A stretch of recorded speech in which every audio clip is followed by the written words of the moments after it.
अगर गलती से मैं प्राइम मिनिस्टर बन गया और मेरे पास भी 300 एमपी आ गए गलती से, मैं कहूंगा मेरी आस्था, क्या करेंगे? मोदी का नाम तो लेने दीजिए। आप क्यों डर रहे हैं? मैं बोल रहा हूं ना, मुझे आपको क्या होगा? रुकिए।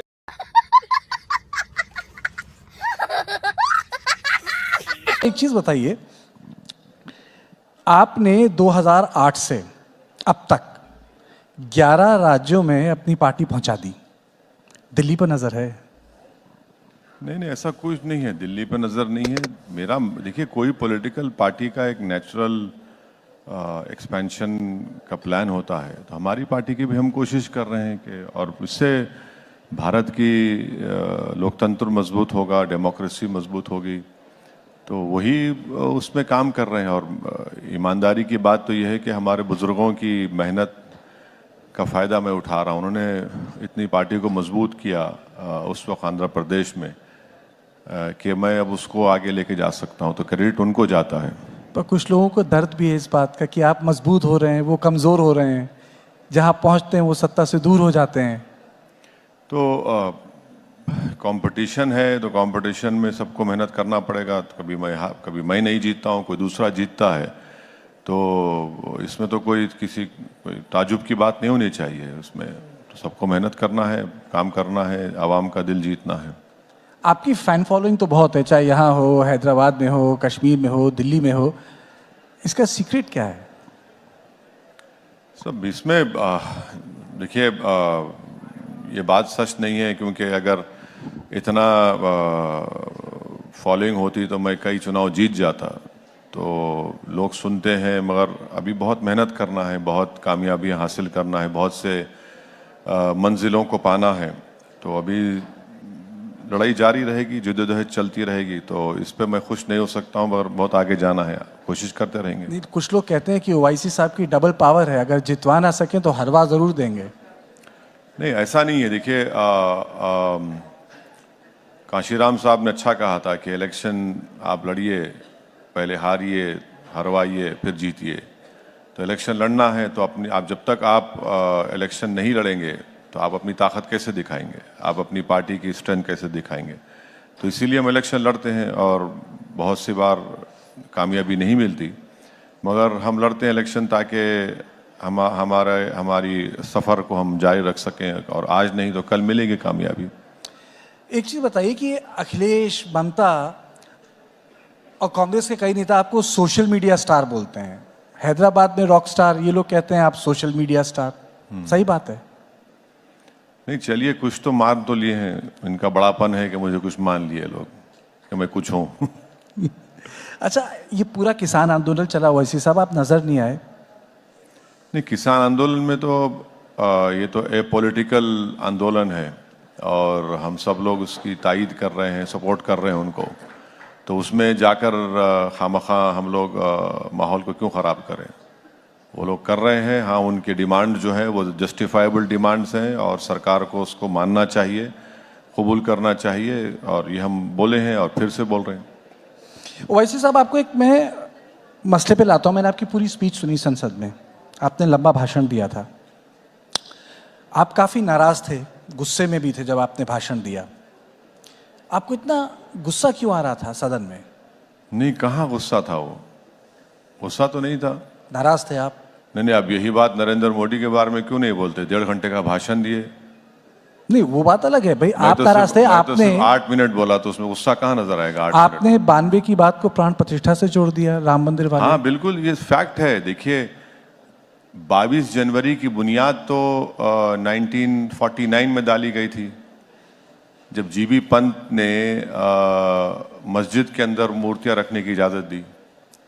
22 जनवरी की बुनियाद तो 6 दिसंबर को डाली गई। तो ये बिल्कुल सच है। और अगर 6 दिसंबर नहीं होता, 22-23 दिसंबर की रात में 49 में मस्जिद में मूर्तियां नहीं रखी जाती, तो 22 जनवरी मुमकिन था क्या? बताइए आप।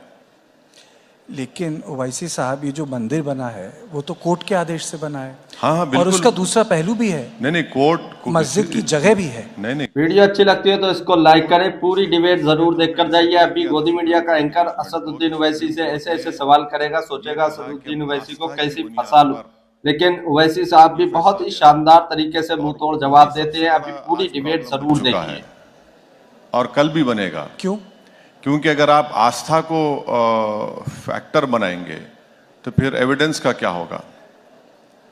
अगर कोर्ट आस्था के फैसले करेगा तो फिर आपकी आस्था मेरी आस्था से बढ़ के कैसे होगी? बताइए आप। वो तो गलत है वो। इसीलिए हम यकीनन सुप्रीम कोर्ट एपेक्स कोर्ट है, आखिरी कोर्ट है, और जस्टिस जे.एस. वर्मा ने कहा था, सही कहा था कि supreme court is supreme but not infallible. तो वो फैसला बिल्कुल जो फैसला आया था वो आस्था की बुनियाद पर था। और जिस बात का मुझे खदशा था, डर था कि ऐसे कई इश्यूज ओपन हो जाएंगे, अब इश्यूज ओपन हो गए।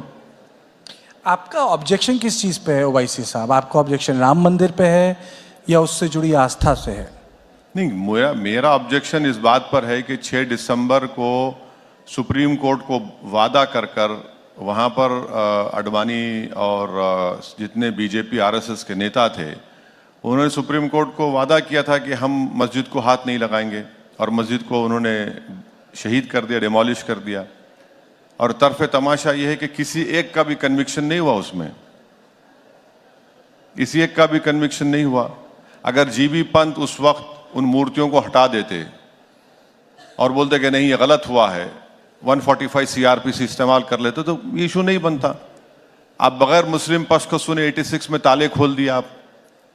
तो ये तो एक नाइंसाफी की एक पूरी लिस्ट है। तो यही हम बता रहे हैं। क्यों किसी मंदिर के ऊपर हमारे को गुस्सा होगा? भाई ये मुल्क, जैसा अभी आपने कहा, ये मुल्क की खूबसूरती, इसकी डाइवर्सिटी है, इसका प्लुरलिज्म है। इस देश का कोई मजहब कभी था नहीं, ना कभी रहेगा।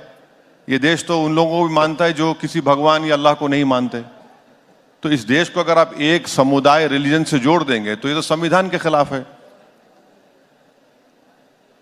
लेकिन असदुद्दीन जी, अगर आप एक बात कह रहे हैं कि एक धर्म दूसरे धर्म से बड़ा नहीं होता, लेकिन आप सांसद हैं, आपने संसद में जब भाषण दिया तो आपने कहा आप राम के सम्मान करते हैं, और दूसरी तरफ आपने बाबरी मस्जिद जिंदाबाद बोला।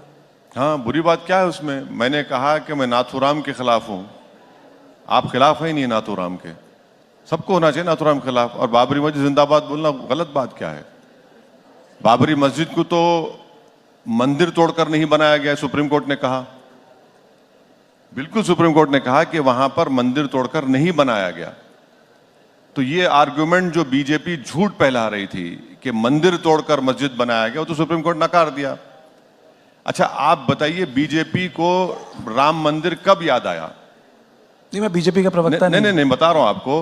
पालनपुर का रेजोल्यूशन 1989 में पास किया, उससे पहले तो नहीं हुआ। आरएसएस बनी 1924-25 में, जब उन्होंने बात नहीं की। विश्व हिंदू परिषद बना 1960 में, वो नहीं बात किए। महात्मा गांधी से लेकर, सरदार पटेल से लेकर, के मुंशी से लेकर, बाल गंगाधर तिलक से लेकर, मालविया साहब से लेकर, किसी ने बात नहीं की वहां पर।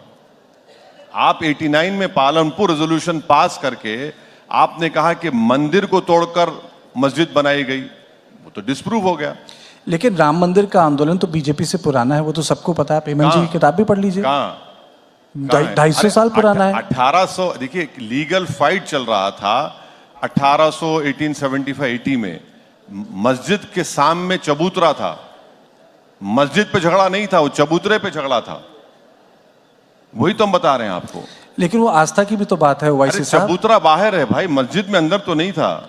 आपने चबूतरे को छोड़कर मस्जिद के अंदर मूर्तियां रख दी और उसके बाद लॉक डाल दिए। अच्छा, आपको मालूम कि जो कलेक्टर साहब ने ये मूर्तियां रखकर मस्जिद को बंद किया, वो बाद में नायर साहब जनसंघ के एमपी बन गए वहां से। नहीं, वो ठीक है, लेकिन आपको नहीं लगता कि अगर इन तीन चीजों पे समन्वय हो जाता, जैसा कि बोला जा रहा था 80 के दशक में, कि वापस कर दिया जाए काशी, मथुरा, अयोध्या, तो बड़े मसले हल हो जाएंगे? नहीं, आप सब चीज ले लीजिए ना, वो दो क्यों लेते आप? सब ले लीजिए, कुछ बाकी मत रखिए आप। भाई कोई रूल ऑफ लॉ रहेगा नहीं रहेगा, बताइए आप। अब आप कहेंगे कि भाई वो आस्था की बुनियाद पर हम दे दिए, यहां पर क्या वो भी आस्था बोल देंगे आप, वहां पर भी आस्था बोल देंगे, तो फिर संविधान किस लिए है? फिर कोर्ट किस लिए है? एविडेंस किस लिए है? सब दे दीजिए, फिर आप खत्म कर दीजिए। दो पे क्यों रुकते आप? सब ले लीजिए। अच्छा चलिए, आपने संसद में एक मौलाना आमिर अली और बाबा रामचरण दास की बात की थी, आपने कहानी सुनाई थी। मैं चाहूंगा कि यहाँ जो हमारे गेस्ट बैठे हैं, आप वो कहानी यहाँ एक बार सुनाए, नहीं दोहराएं। देखिए मौलाना अमीर अली और बाबा रामचरण दास, बाबा रामचरण दास तो हनुमानगढ़ी के बाबा थे। इन दोनों ने मिलकर अंग्रेजों के खिलाफ लड़ाई लड़ी। इन दोनों ने मिलकर, एक मौलाना है, एक हनुमानगढ़ी के पुजारी हैं, इन दोनों ने मिलकर, ये खूबसूरती है इस देश की। और फिर उसमें मैंने अपने स्पीच में उनका भी जिक्र किया था कि अच्छन खान और शंभू प्रसाद, बाबा एक को जला, मुसलमान की लाश को अंग्रेजों ने जला दिया और शंभू प्रसाद साहब की लाश को दफना दिया, और किसी ने जाकर बोला कि हम नहीं चाहिए, नहीं आप वैसे लेंगे। हिंदुस्तान चाहते हैं? हाँ? आप वैसे भाई हिंदुस्तान ये चाहते हैं? मोहब्बत के मजाहरे थे इस देश के लिए, और अंग्रेजों ने जो नफरत के बीज बोए मुसलमानों में और मेजॉरिटी कम्युनिटी में, जब लड़े अंग्रेजों से लड़ाई तो मुसलमान और हिंदू सब मिलकर, सिखों ने मिलकर लड़ी थी, ईसाइयों ने मिलकर लड़ी थी, तभी तो मुल्क को आज़ादी मिली। लेकिन इस कहानी का एक दूसरा पहलू भी है। अमृतलाल नागर की जो किताब है उसमें उसका जिक्र है, और उस किताब यानी गदर के फूल में लिखा है कि ये दोनों चाहते थे, और उन्होंने मौलाना साहब ने कोशिश भी की थी कि ये जो विवादित ढांचा है ये हिंदुओं को दे दिया जाए। अब ये देखिए, व्हाट्सएप यूनिवर्सिटी में बहुत से कहानियां लिखी जाती हैं, हिस्टोरियन जो होते हैं ना, अमृतलाल नागर की किताब है। नहीं ठीक अब ठीक व्हाट्सएप है, यूनिवर्सिटी नहीं से कहा नहीं ये। ठीक है, वो जो हिस्ट्री की किताबें हैं, मैं डिसएग्री करता हूं, मगर ठीक है, उनका ओपिनियन होगा, चलिए मान लिया आपकी बात सच है, चलिए। मगर वो मोहब्बत के मजाहरे तो कर दीजिए कि एक ही पेड़ के ऊपर दोनों की लाशों को लटका दिया गया था। वो मोहब्बत के मुजाहरे तो करिए ना, वो मौका तो दीजिए।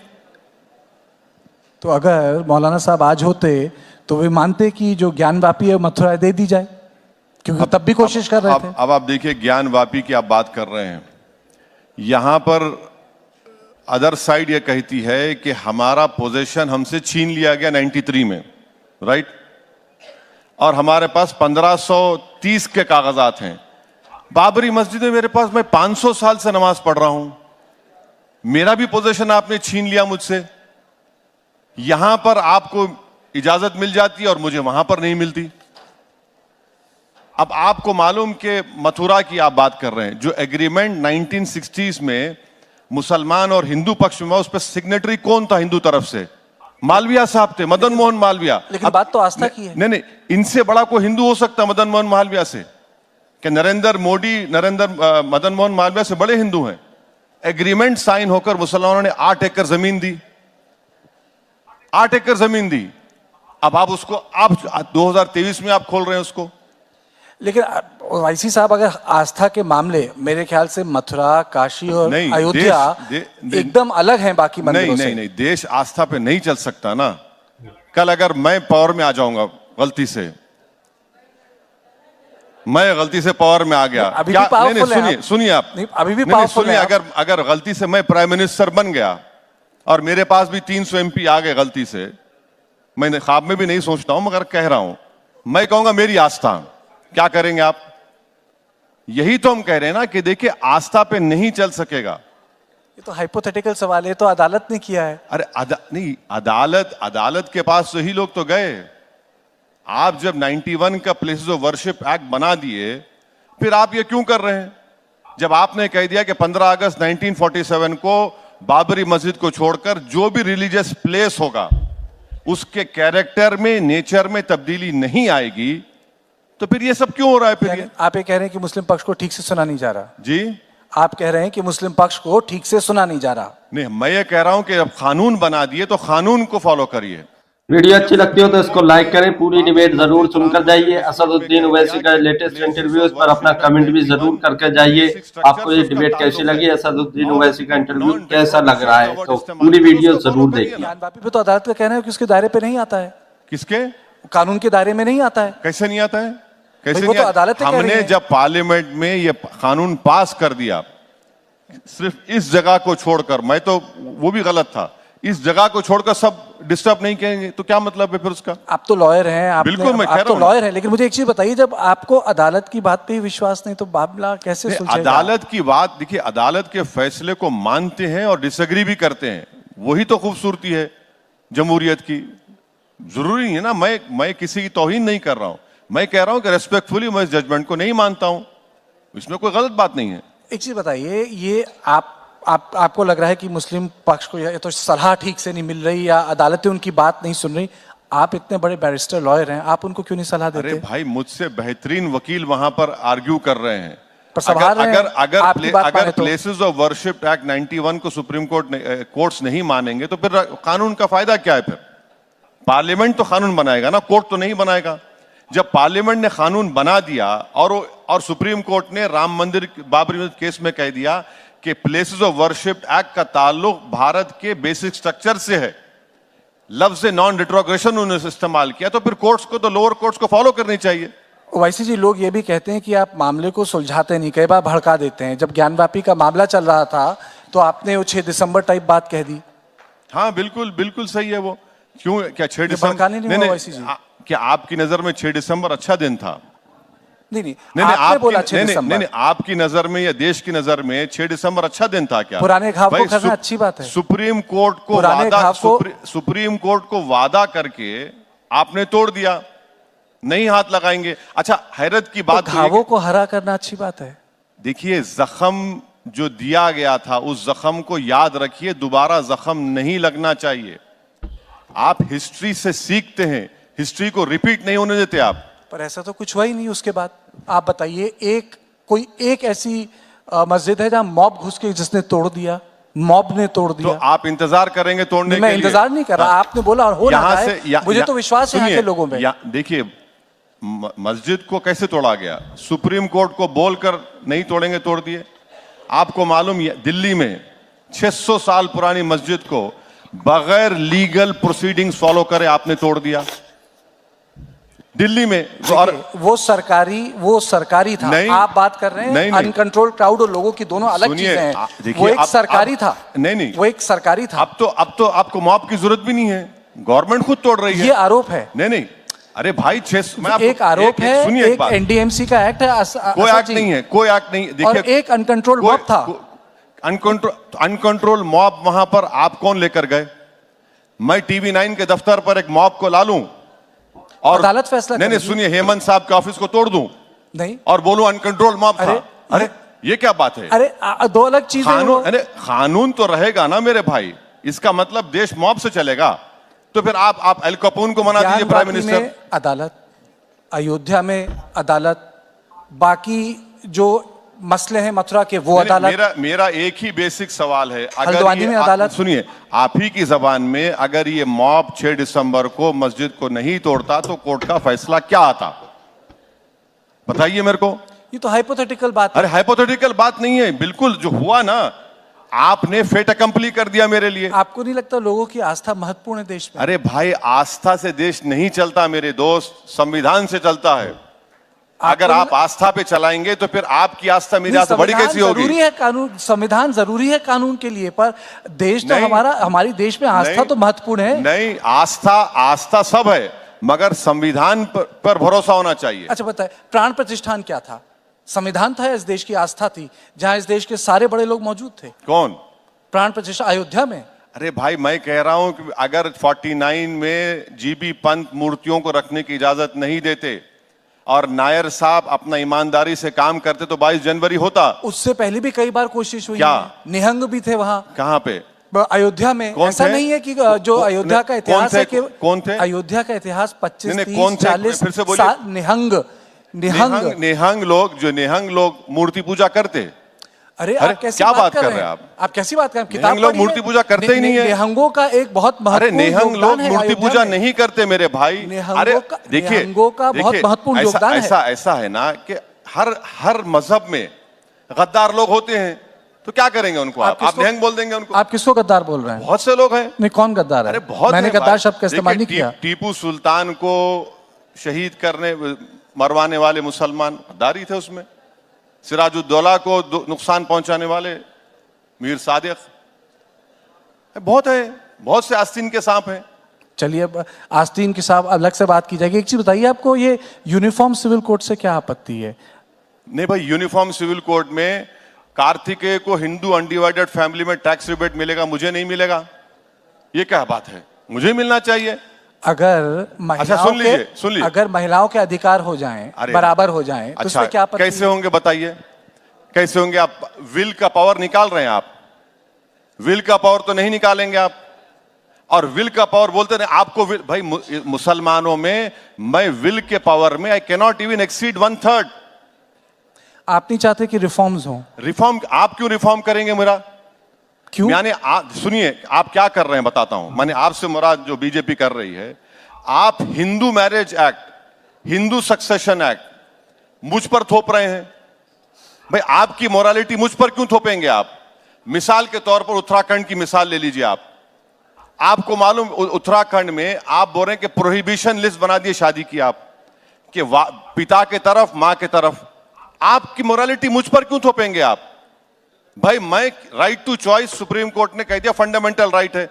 उत्तराखंड में आपने कह दिया कि प्रोहिबिटेड लिस्ट बना दिया आपने, वो कैसे होगा बताइए? अच्छा आप उसमें प्रॉपर्टी का डिवीजन डिस्ट्रीब्यूशन पे एक इल्जाम लगाते, नहीं मुसलमान की बेटी को भाई के बराबर हिस्सा नहीं मिलता। ये क्यों नहीं बोलते कि मुसलमान की बेटी को अपने बाप की जायदाद में भी हिस्सा मिलता, अपने हस्बैंड की जायदाद में भी हिस्सा मिलता उसको? आप ये नहीं बताएंगे, ये नहीं बोलेंगे कि ऐसे 20 इंस्टेंसेस हैं जहां पर मुसलमान बेटी को भाई से बढ़ के मिलता है, ये भी नहीं बोलते। अच्छा यूनिफॉर्म सिविल कोड की आप बात कर रहे हैं, अरे भाई आप उसमें उत्तराखंड के लेटेस्ट है, खत्म कर लीजिए। एक सवाल और है। उत्तराखंड में आप ट्राइबल को क्यों निकाल दिए? तो यूनिफॉर्म कहां हुआ? सुनिए आर्टिकल 25 के तहत एक तो आप निकाल दिए ट्राइबल को, राइट टू इक्वालिटी का वायलेशन है, और फिर आप उसमें कह रहे हैं कि नहीं एक्सेप्शन, कहे का एक्सेप्शन दे रहे हैं आप? तो पूरा मकसद क्या है कि हिंदू मेजॉरिटी कम्युनिटी की जो मोरालिटी है वो मुसलमानों पे डाल दिया जाए? क्यों डालेंगे भाई आप? नहीं, दो चीजें। वीडियो अच्छी लगती हो तो इसको लाइक करें। आप पूरी डिबेट जरूर देखकर जाइए, और ये डिबेट आपको कैसी लग रही है तो अपना कमेंट भी जरूर देकर जाइए। अगर आप भी गोदी मीडिया का विरोध करते हैं तो हमारे चैनल YSP न्यूज को सब्सक्राइब करें। एक मिनट ठहरिए। Prohibition of child marriage act है, पॉक्सको एक्ट है, ये क्या लेके आ रहे फिर आप? ये क्या लेके आ रहे हैं आप बताइए? सेंट्रल एक्ट है ना prohibition of child marriage. Government का डेटा है 12 लाख चाइल्ड मैरिजेस हुई लास्ट डेटा, जिसमें से 84% तो हिंदू भाई बहनों की हुई। कानून से चाइल्ड मैरिज खत्म होने वाला नहीं है, ये एक सोशल ईवल है, मगर आप तो कानून बना दिए। अच्छा और एक बात में, इसका मतलब है नहीं सुनिए आपको रियलिटी बता, बात पूरी खत्म करिए। मैं खत्म करता हूं। इसका ये मतलब है कि हम कानून ना बनाएं। अरे कानून यूसीसी मैं आपको नहीं रोक रहा हूं, मैं आपको बोल रहा हूं कानून बनाए भी तो आपने कौन सा पहाड़ खोद कर क्या निकाला? चूहा भी नहीं निकाला आपने। अच्छा और एक बात, चाइल्ड मैरिज एक्ट जब होती है वो वॉइडेबल होता है, वॉइड नहीं होती। आपको यूसीसी से आपत्ति है, आपको सीए से भी आपत्ति बिल्कुल है। क्यों? अरे भाई जमहूरियत है क्या? डिक्टेटर की हुकूमत है यहाँ पर? ये तो डेमोक्रेसी है, लोकतंत्र है। हाँ, डिफरेंस ऑफ ओपिनियन होना चाहिए। अब आप कल नरेंद्र मोदी बोलेंगे कि कल से अच्छा, पूरे आपत्ति क्या? अरे बोलने मोदी का नाम तो लेने दीजिए। आप क्यों डर रहे हैं? मैं बोल रहा हूँ ना, नाम लीजिए, मुझे आपको क्या होगा? रुकिए, पूरा नाम लीजिए। अच्छा आप नरेंद्र मोदी बोलिए, उसमें कोई दिक्कत नहीं। मैं आपसे ये कह रहा हूँ कि दिक्कत क्या है सीएए से? सीए से दिक्कत यह है कि यह मजहब की बुनियाद पर बनाया गया। देश के संविधान में आप मजहब की बुनियाद पर कैसे बनाते हैं आप? अब लोग बोलते हैं ये ओवैसी क्यों? अच्छा भाई आसाम में सुप्रीम कोर्ट मॉनिटर्ड एनआरसी हुआ, आप हेमंत बिश्व शर्मा एक्सेप्ट ही नहीं कर रहे उसको। सीए से किसी मुस्लिम की नागरिकता कहां जा रही है? सुनिए आप बताइए मुझे, सुन तो लीजिए, कहां जा रही है? परसिक्यूटेड हिंदूज को जगह मिल रही है। सुन तो लीजिए आप। ये एक दिल पे हाथ नहीं, दिल पे नहीं, वैसे जी मैं कहीं पे हाथ नहीं रखता हूं। मैं दिमाग से बताइए। चलिए मैं कहीं पे हाथ नहीं रखता हूं। चलिए नहीं अच्छी बात नहीं, अच्छी बात मैं किसी पे हाथ नहीं रखता हूं। मैं तो अफगानिस्तान भी क्यों, मैंने देखा, देखिए वहां सिख थे, कम हो गए। पार्टीशन के टाइम पे कितने हिंदू थे पाकिस्तान में, सबको पता है। अच्छा, कम हो गए। अच्छा, सबको पता है। तो अगर परसिक्यूटेड आप ये बोलना, अच्छा अब आप पूछ लिए ना, अगर परसिक्यूटेड हिंदूज को अगर देश में जगह मिल जाए तो उसमें दिक्कत क्या है? बस देखिए मैं इस बात का मुखालिफ नहीं हूं कि पाकिस्तान से, अफगानिस्तान से, बांग्लादेश से, श्रीलंका से, बर्मा से हिंदू भाई बहन सिख क्रिश्चियन आ जाएं। क्या आप ये कहना चाह रहे हैं कि इस कानून से पहले वो लोग नहीं आते थे इंडिया को? और ये कानून क्या कर रहा है कि दिसंबर 2014 के बाद किसी को नहीं देंगे, नहीं आएंगे। अब 14 के बाद अगर हमारे हिंदू भाई पाकिस्तान नहीं देंगे आप, हमारे पास लॉन्ग टर्म वीजा का प्रोविजन है। लॉन्ग टर्म वीजा के बाद उनको सिटीजनशिप देने का इख्तियार है। बीजेपी ये बोल रही कि इससे पहले कोई था ही नहीं प्रोविजन, क्या बात कर रहे हैं? नहीं तो इस पे आप बहस कीजिए, अमेंडमेंट अब मैं- लाइए, मुझे- आप बोलिए कि इसे ट्वीक किया जाए। सुनिए सुनिए मेरा मेरा मेरा खत्म तो करने दीजिए। अब आप कह रहे हैं कि नागरिकता क्या खतरा है?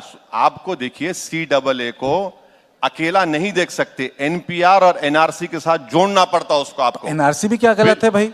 सुन तो आप लीजिए। देखिए ना, मणिपुर में आपने मणिपुर पे आप इतने मुझे इंटरव्यूज दिए। मुकम्मल करने देंगे या अपनी बात करें? अच्छा चलिए बात कीजिए। हाँ, NPR NRC, आप सेंसस नहीं कराते, आप सेंसस नहीं कराते। NRC जब होगा तो मुझसे कहा जाएगा कि अपने दादा का बर्थ सर्टिफिकेट लाओ।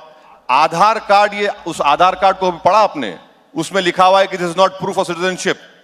कितने लोगों के पास पासपोर्ट है भारत में? 5%। मैं बता रहा हूं आपको, यही तो इसकी हम मुखालिफत कर रहे। आप रिलीजन का लफ्ज निकाल दीजिए CAA में, करिए। कौन रोक रहा है? कौन रोक रहा है इनको? आप रिलीजन की बुनियाद पर कानून बना रहे। अच्छा, और एक हैरत की बात, supreme court monitored NRC Assam में हुआ क्योंकि हेमंत बिस्व शर्मा की जो दिली ख्वाहिश थी उसमें ज्यादा मुसलमान नहीं आए। बोले मैं नहीं मानता उसको। क्यों नहीं मानते भाई? आप सुप्रीम कोर्ट मॉनिटर्ड है ना वो। तो CAA को ये रिलीजन की बुनियाद पर बनाया गया, गलत है। आप पाकिस्तान बांग्लादेश से जो हमारे हिंदू परसिक्यूटेड भाई आ रहे, सिख आ रहे, दीजिए, पहले भी कानून था। तीसरी बात यह है कि CAA को अकेला मत देखिए, NPR NRC से जोड़कर देखिए, तब आपको समझ में आएगा ये। ठीक, पर आप हर चीज को फिर मुसलमानों के खिलाफ साजिश क्यों बोलते हैं? बिल्कुल है, क्यों नहीं हो रही है? बिल्कुल है। अच्छा, आपको मालूम कि पंडित नेहरू के जमाने में कितने लोगों को बांग्लादेश भिजा दिए थे? माने पाकिस्तान उस वक्त बांग्लादेश नहीं बना था। क्यों बनाए थे? इसी वजह से भिजा दिए थे। ये एक हिस्ट्री है ना। दूध के जले छाछ को भी फूक फूक कर पीते हैं। चलिए ठीक है, आइए शुद्ध राजनीति की बात की जाए, शुद्ध राजनीति की। ओवैसी साहब, आप खड़े कहाँ हैं, किसके साथ हैं? किसके साथ खड़े हैं? आपने एक बीच में बोला था ना महबूब ना महबूबा। नहीं, देखिए, हम जहां खड़े, ना आपने बोला ना मोहब्बत की दुकान के पास, ना नहीं, देखिए, आप दूसरा शब्द आप दूसरा आप बोलेंगे? अरे आप बोलेंगे मैं ना। बोल दूंगा, मुझे क्या है? नहीं, नहीं, आपने बोला महबूबा के पास नहीं जाऊंगा, महबूब से दूर रहूंगा, ये दुकान भी ठीक नहीं है। नहीं, हम जहां खड़े हैं अच्छी जगह खड़े हैं, जमीन हमारी मजबूत है। अब जो लोग जहां खड़े हैं, जो दुकानें खोल रहे हैं, वो बता दें क्या करेंगे। 185 लोकसभा सीट में से आप सिर्फ 16 जीतते हैं। अब हिमाचल में आपकी सरकार जाने पे आ गई। अब हिमाचल में सरकार, अभी लेटेस्ट न्यूज, हिमाचल में सरकार जा रही है आपकी। तो आप जमीन अपनी खो रहे हैं और आपको सिर्फ फिक्र क्या है? मुस्लिम वोट, मुस्लिम वोट, मुस्लिम वोट। और मुसलमानों को लगता है कि भाई वो बहुत बड़ा भौचाल हो जाए। कुछ नहीं होगा। इसीलिए हम बोल रहे हैं कि भाई आप अपनी पॉलिटिकल लीडरशिप को बनाइए और आगे लेकर चलिए। ये पैगाम दिया जाता है मुसलमानों को, अभी भी दिया जाता है, पहले भी देते थे कि बस हमारे गले में एक सांप डाल दिए, बस नाचते रहो सेकुलरिज्म का नाम लेकर। कहां सेकुलरिज्म है? जो संविधान का सेकुलरिज्म मैं उसको मानता हूं, मानता रहूंगा। ये पॉलिटिकल सेकुलरिज्म काय का सेकुलरिज्म है? अशोक राव चौहान जो मुझे गाली देते थे अब बीजेपी में चले गए। बताइए कौन कौन चले जा रहा है बीजेपी? वीडियो अच्छी लगी हो तो इसको कौन सा लाइक सेकुलर करें। बताइए। असदुद्दीन ओवैसी का अजीत ये पवार लेटेस्ट इंटरव्यू आपको कैसा लगा, इस बीजेपी पर में अपनी चले कमेंट गए। जरूर करके अभी बहुत जाइए। से लोग जा अगर रहे आप भी हैं, गोदी सुना। मीडिया विरोध करते हैं तो हमारे चैनल आपको भी वाई आरोप एस लगता है कि आप भी न्यूज को सेक्युलरिज्म सब्सक्राइब के करें। हाथ मजबूत नहीं करते, आप वहां टिकट दे देते हैं जहां द सो कॉल्ड जो कहते हैं कि नहीं, मैं- बीजेपी खिलाफ पार्टियां वो चुनाव हार जाती हैं। कार्तिकेय साहब, मैं आपसे रिक्वेस्ट कर रहा हूं, आप अपने TV9 के जिम्मेदारों से बात करके एक दिन डिबेट लगा लीजिए कि असदुद्दीन ओवैसी के लड़ने से किसको फायदा हुआ। 10 मिनट भी नहीं लगेंगे, पूरे उठ के चले जाएंगे यहां से। इंपेरिकल डेटा रख के बात करेंगे। लोकसभा की 3 सीट में लड़ता हूं और मोदी 306 जीत जाते मेरी वजह से, और जो 400 लड़ते और 50 पे आ जाते वो दूध के धुले हुए हैं। मेरा नाम असदुद्दीन है इसलिए मुझे गाली दी जाती है। और जो लड़ते हैं यूपी में 400 सीट, जीतते हैं 2 और 1, उनको कुछ नहीं बोलते आप। मैंने आपसे मुराद जो दूसरे लोग जो हमको गाली देते। पर किशनगंज का दर्द भी तो समझिए। क्या दर्द? किशनगंज वही सीट अनाउंस कर दी आपने। हाँ?